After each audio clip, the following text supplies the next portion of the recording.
Hello दोस्तों, welcome to astro विचार। आज हम भरणी नक्षत्र के बारे में बात करेंगे। भरणी नक्षत्र का नाम भरण से आया है। भरण मतलब संभालना, धारण करना, सपोर्ट करना। तो जैसे एक बालक को गर्भाशय में धारण करना होता है, वही है भरणी नक्षत्र। भरणी नक्षत्र का सिंबल है स्त्री की योनि, और भरणी नक्षत्र के भगवान है यमराज, यमदेव। अब नॉर्मली हमने देखा कि भरणी नक्षत्र का सिंबल एक योनि है। योनि जो एक बच्चे को धारण करती है, योनि से ही एक नए जीवन की शुरुआत होती है। तो यहाँ पे एक हमने एक कुछ और तरीके से देखा कि जो भगवान मृत्यु के देव है, जो मृत्यु के भगवान है, वही भगवान एक नए जीवन के भी भगवान है। जैसे कि हमने भरणी नक्षत्र में देखा कि भरणी नक्षत्र के जो लॉर्ड है वो यमराज है, और मृत्यु के भी लॉर्ड है वही यमराज है। तो इसका मतलब क्या है? इसका मतलब यही है कि भरणी नक्षत्र एक पुराने जीवन का अंत और एक नए जीवन की शुरुआत को दिखाता है। मतलब कुछ भी नया चीज शुरू करना है तो पुराने चीज का अंत होना, वही भरणी नक्षत्र है। भरणी नक्षत्र वो भी है कि एक बच्चा जब गर्भ गर्भ में होता है, तब वो स्त्री को प्रसूति पीड़ा सहन करनी पड़ती, लेबर पेन टॉलरेट करना होता है, तभी वो बच्चे को जन्म देती है। तो भरणी नक्षत्र का मतलब यह है कि कुछ भी चीज़ पाने के लिए, अच्छे रिजल्ट्स को पाने के लिए, लाइफ में समृद्धि पाने के लिए पहले हमें कष्टों का सामना करना पड़ता है।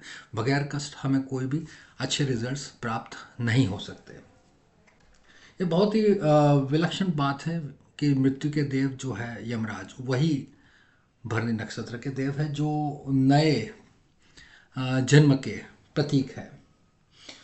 तो यहाँ पे मैं आपको एक चीज़ बताता हूँ, जो कि कृष्ण भगवान ने भगवत गीता में कहा था कि जो पैदा होता है उसकी मृत्यु अवश्य है, और वैसे ही जिसकी मृत्यु होती है उसका पुनर्जन्म भी अवश्य है।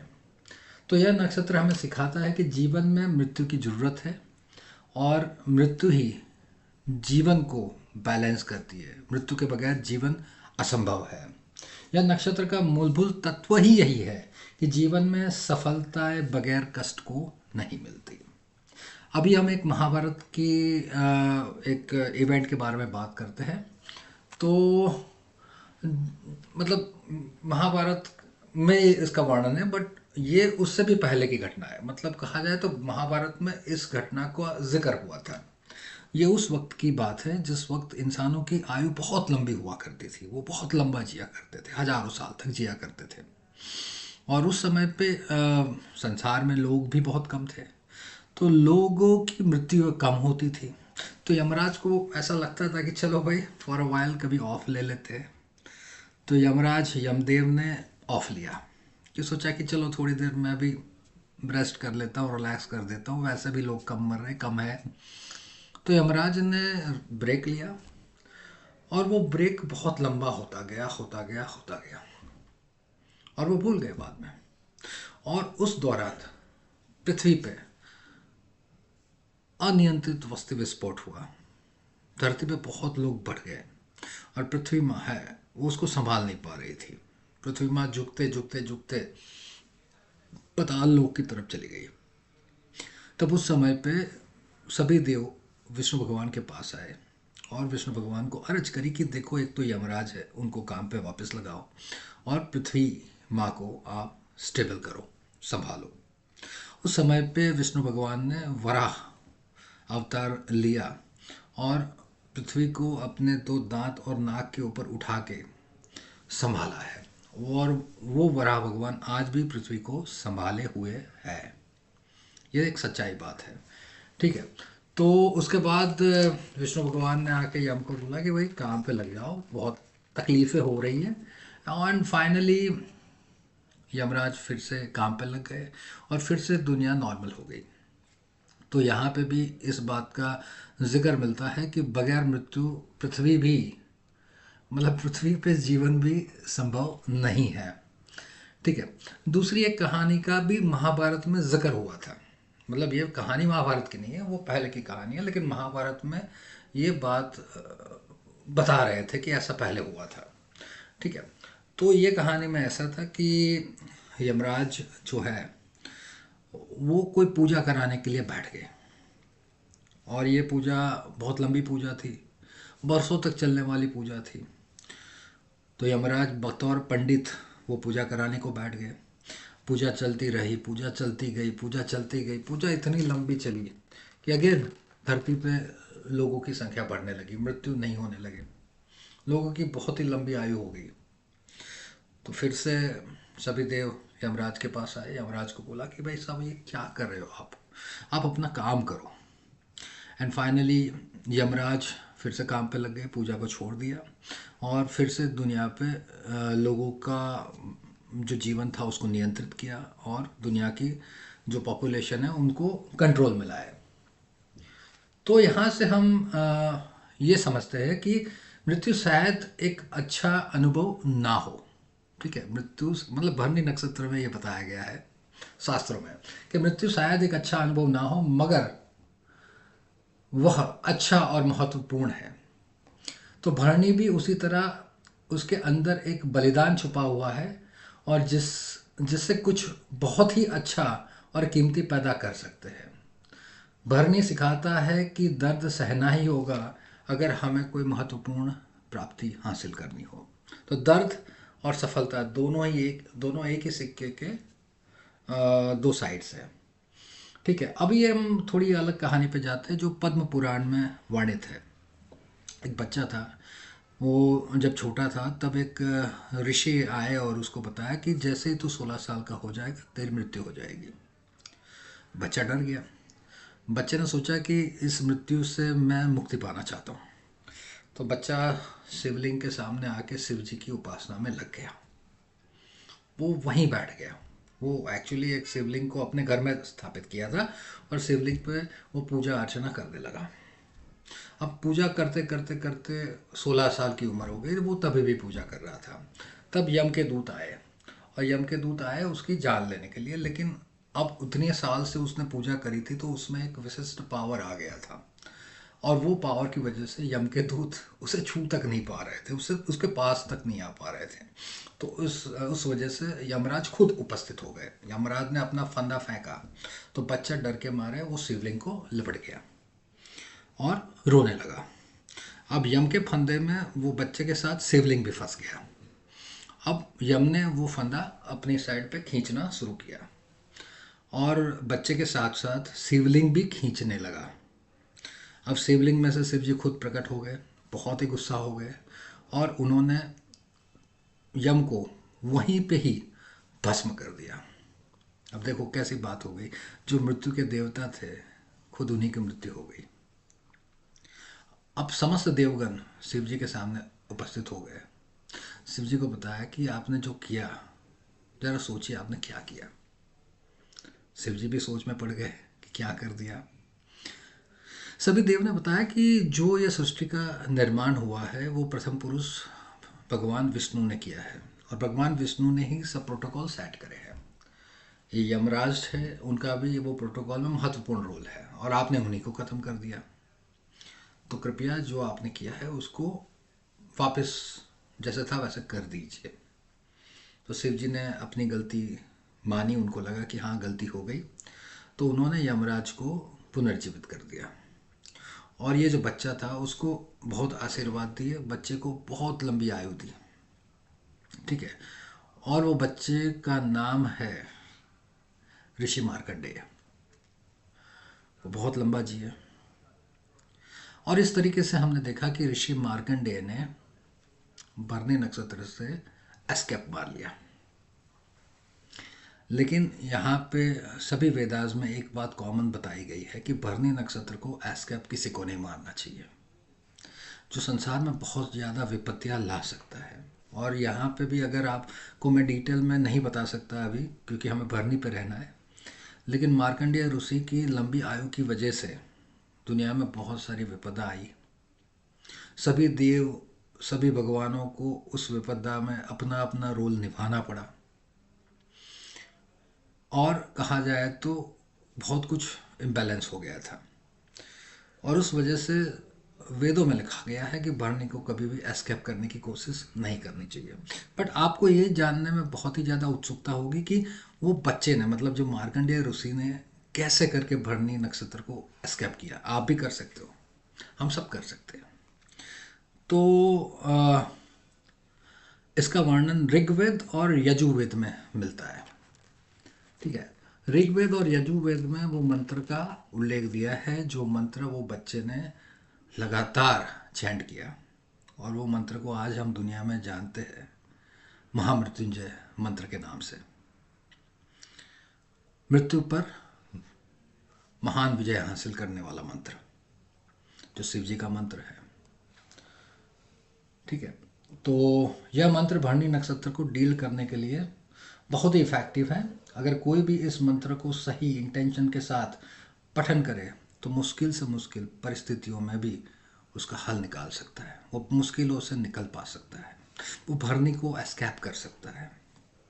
ठीक है, लेकिन यही वेदों में कहा गया है कि आप इस मंत्र का उपयोग ना ही भरणी को टालने में करो, बट जीवन में समृद्धि पाने के लिए करो। एनीवेज, ये तो उनका बताया हुआ है। तो मंत्र मैं आपके लिए बोल देता हूँ कि ओम त्र्यंबकम यजामहिम सुगंधिम पुष्टिवर्धनम उर्वारुक्मियो बंदनान मृत्युर्मोक्षे एमामृतात्। ये मंत्र वो बच्चे ने चैंट किया था, और वो बच्चे ने भरणी नक्षत्र को एस्केप कर लिया। समझिए कितनी महत्वपूर्ण बात है। ठीक है, दूसरी एक कहानी मैं आपको बताता हूँ, श्रीमद् भगवत में उसका उल्लेख है। ठीक है, एक इंसान था। वो इंसान जो था वो एक्चुअली, उसके बारे में थोड़ा और जिक्र मैं करता हूँ कि भरणी नक्षत्र के फंदे को विफल करने वाली ये कहानी है दूसरी। ठीक है, तो एक इंसान था, वो इंसान बहुत ही पूजा पाठ भक्तिभाव से बहुत सही तरीके से अपना जीवन व्यतीत कर रहा था। वो हमेशा नारायण मतलब भगवान विष्णु की पूजा अर्चना किया जा रहा था through out the life. But बुढ़ापे आते आते उसका दिमाग पूरा बदल गया, उसका दिमाग पूरा इन्फेक्ट हो गया।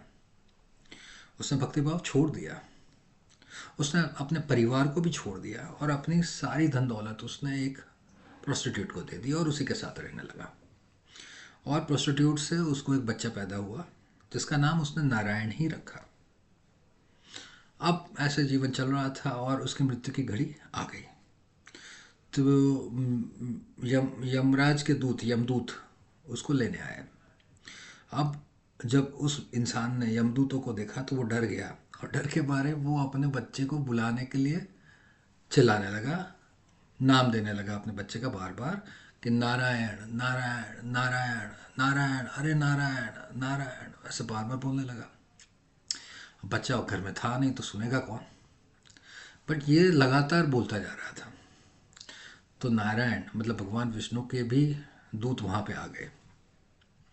अब भगवान विष्णु के दूत वहाँ खड़े हैं, एक साइड पे यम के दूत वहाँ पे खड़े हैं। अब भगवान विष्णु के दूतों ने यम के दूत को बोला कि आप चाहिए, उसको नहीं लेना है। अब ये सब उस इंसान ने देखा। उस इंसान को प्रतीत हुआ कि मैंने पूरी जीवन नारायण की पूजा की, लेकिन मैं कितने सालों से नारायण की पूजा नहीं कर रहा था। फिर भी जीवन के अंत घड़ी पे मैंने नारायण का स्मरण किया, भले ही अनइंटेंशनल, फिर भी मुझे इस कष्ट से मुक्ति मिली और मुझे लंबा जीवन प्रदान हुआ। उसके बाद उसका हृदय परिवर्तन हो गया और उसने फिर से सब कुछ छोड़ के भक्तिभाव में सत्कार्यों में अपना जीवन व्यतीत करना शुरू कर दिया। ठीक है, तो हमने यहाँ पे यही समझा कि अगर मृत्यु के समय आप नारायण की उपासना करते हो तो आपके सभी पाप नष्ट हो जाते हैं, आपके सभी कष्ट भी नष्ट हो जाते हैं। और यहाँ तक भी कहा है कि कोई भी इंसान कभी जब भी कोई मुसीबत पीड़ा दर्द से गुजर रहा हो तब उसे नारायण की उपासना करनी चाहिए। और इसका जिक्र हमको मिला है काली सांतराना उपनिषद, जो कि अपेंडिक्स है यजुर्वेद का। यजुर्वेद के एक अपेंडिक्स जिसका नाम है काली संतराना उपनिषद, उसमें उसका जिक्र मिलता है कौन सा मंत्र करने से नारायण का कौन सा मंत्र करने से आप ये भरणी की पीड़ा को हटा सकते हो। और वो मंत्र है सिंपल है, सब जानते हैं, मैं बताता हूँ। हरे कृष्ण कृष्ण कृष्ण हरे हरे, हरे राम राम राम हरे हरे, यही मंत्र है। यह मंत्र से आप भरनी को एस्कैप कर सकते हो, आप भरने से मुक्ति पा सकते हो। और उसका जिक्र ये किया है कि कोई भी स्त्री अगर प्रसूति पीड़ा में है और वो पीड़ा सह नहीं पा रही है तो ये मंत्र का जाप कीजिए, उसको पीड़ा नहीं होगी। ठीक है। यहाँ पे ये भी कहा गया है कि कोई भी कष्ट में से आप जा रहे हो, मृत्यु तुल्य कष्ट में भी, आप ये मंत्र का चैंट कीजिए, आप वो कष्ट से मुक्ति पा जाओगे। और इस कहानी का में जो मंत्र का उल्लेख किया गया है, वो मंत्र ऐसा बताया गया है वेदों में कि वो मंत्र, वो जो मार्कंडेय ऋषि, मतलब जो बच्चे ने जो मंत्र किया उससे भी ज़्यादा पावरफुल है भरनी नक्षत्र को एस्केप मारने के लिए। ठीक है।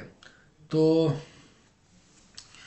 यहाँ पे हम ये समझेंगे कि भरनी नक्षत्र उस बच्चे की तरह है जो बच्चा अपनी माँ के गर्भाशय में कैद है। तो भरनी नक्षत्र का मतलब है नियंत्रण। ये बहुत ही डिफिकल्ट नक्षत्र है, बहुत ही मुश्किल वाला नक्षत्र है जो बताता है संघर्ष और नियंत्रण। ठीक है। और मृत्यु के देवता यम भी वास्तव में नियंत्रण और अनुशासन के ही देवता है। ठीक है। तो अनुशासन और नियंत्रण के देव यमराज इस नक्षत्र के भगवान है, और इस नक्षत्र का भी मतलब है नियंत्रण और अनुशासन। भागवत में कृष्ण भगवान ने कहा है कि यमः सम्यमतम अहम, मतलब अर्थात अनुशासन और नियंत्रण को लादने में मैं ही यम हूँ। ये उन्होंने अर्जुन को बताया था। ठीक है। तो कुछ भी समृद्धि पाने से पहले हमें कष्ट को झेलना होगा, और वही भरनी है। जो यम, जो कि नियंत्रण और मर्यादा के देव है, उनका नक्षत्र ही है भरनी। तो भरनी का मतलब है कोई भी सफलता पाने के लिए आपको नियंत्रण और अनुशासन का भी पालन करना पड़ेगा। आखिर में इस नक्षत्र के ऊपर बात करने से पहले मैं धर्मराज और यमराज के ऊपर टिप्पणी करना चाहूँगा। देखिए, यजुर्वेद में इसके मिलता जुलता एक कहानी का वर्णन है, नॉट कहानी बट इसका वर्णन है। यजुर्वेद में हमने देखा है कि भाई यमराज और धर्मराज के बारे में बताया गया है। नॉर्मली हम सभी लोग इन दोनों को एक ही मानते हैं। ठीक है। जैसे कि धर्मराज है जो है धर्म के भगवान। ठीक है। अब ये धर्म वो धर्म नहीं है जिसे आज हम दुनिया में समझते हैं मजहब। मजहब मतलब धर्म नहीं है, रिलीजन मतलब धर्म नहीं है। आज हम धर्म मतलब रिलीजन समझते हैं, बोला मैं हिंदू धर्म का, तो मुस्लिम धर्म का, तो ईसाई धर्म का। नहीं, वो नहीं है। धर्म का मतलब कुछ और है, जिसके भगवान है धर्मराज। धर्म मतलब मोरालिटी। ठीक है। मुस्लिम हो या क्रिश्चियन हो या हिंदू हो, सबके अंदर धर्म होना चाहिए। है नहीं है वो अलग बात है, होना चाहिए। और वो धर्म को मोरालिटी बोलते हैं, और उसके भगवान है धर्मदेव। जो धर्मदेव सिर्फ एक ही, मतलब हिंदू धर्म को ही अनुशासन में नहीं लाते, वो सब धर्मों को लाते हैं। ठीक है। लाते हैं जैसे भी करके, वो बाद में कभी हम बात करेंगे। ठीक है। तो God of morality is a Dharmdev. अब धर्मदेव जो है, ठीक है, तो यहाँ पे अगर हम बात करें तो कंफ्यूज होने की बिल्कुल ज़रूरत नहीं है। तो धर्मदेव जो है वही मोरालिटी के भगवान है, और मोरालिटी में अनुशासन और नियंत्रण जुड़ा हुआ होता है, तो वही यम है। और अगर हम यमराज की बात करें तो यमराज मतलब द गॉड ऑफ डेथ।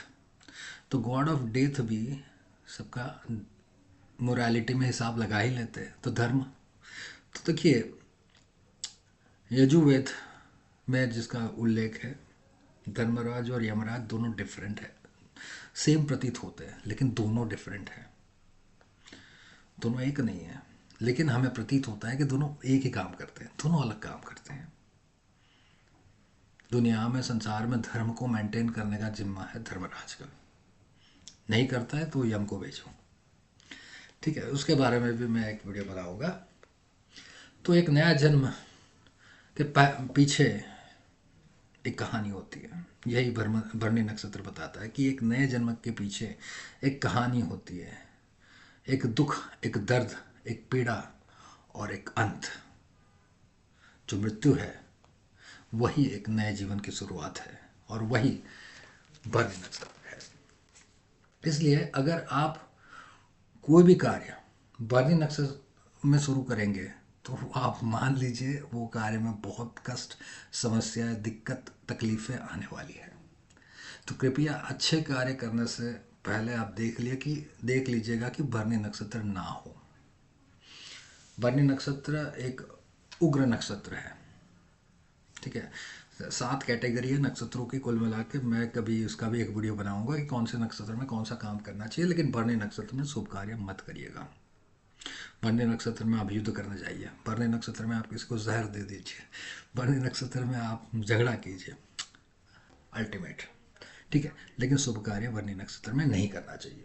भरणी नक्षत्र में पैदा हुए लोग मानते हैं कि सुख पाना है तो पीड़ा भुगतनी होगी, ठीक है। और नियंत्रण, अनुशासन और मोरालिटी का वो पालन करने में मानते हैं। वो मानते हैं कि मोरालिटी, अनुशासन और नियंत्रण का पालन करेंगे तो ही जीवन में कुछ अचीव कर पाएंगे, सफलताएं पाएंगे।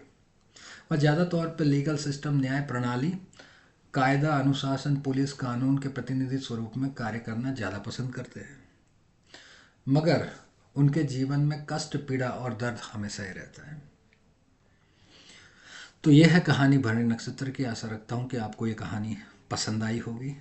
हमने यहाँ पे यजुर्वेद, अथर्ववेद, ऋग्वेद, श्रीमद् भगवत और बहुत सारे वेदों से वर्णन किया है भरणी नक्षत्र का, जिसके लिए मुझे बहुत कुछ पढ़ना पड़ा है, जिसके नोट्स भी मैंने बनाई।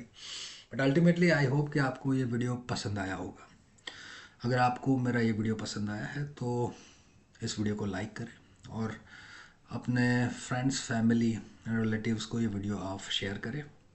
और मेरी चैनल एस्ट्रो विचार फॉर यू को अभी ही सब्सक्राइब करें, ताकि ऐसे और भी वीडियो आपको तुरंत मिल जाए, क्योंकि मैं सभी नक्षत्रों पे वीडियो बनाऊंगा। इवन मैं ऋग्वेद, यजुर्वेद, अथर्ववेद, श्रीमद् भगवत के भगवत पुराण, स्कंद पुराण, गरुड़ पुराण, सब में से ऐसी बड़े बड़े कहानियाँ चुन चुन के आपको सुनाता रहूँगा। इसके साथ ही एस्ट्रोलॉजी के ऊपर भी मैं बहुत सारे वीडियोस बनाता रहूँगा, ठीक है। तो कृपया मेरे चैनल को अभी सब्सक्राइब करें।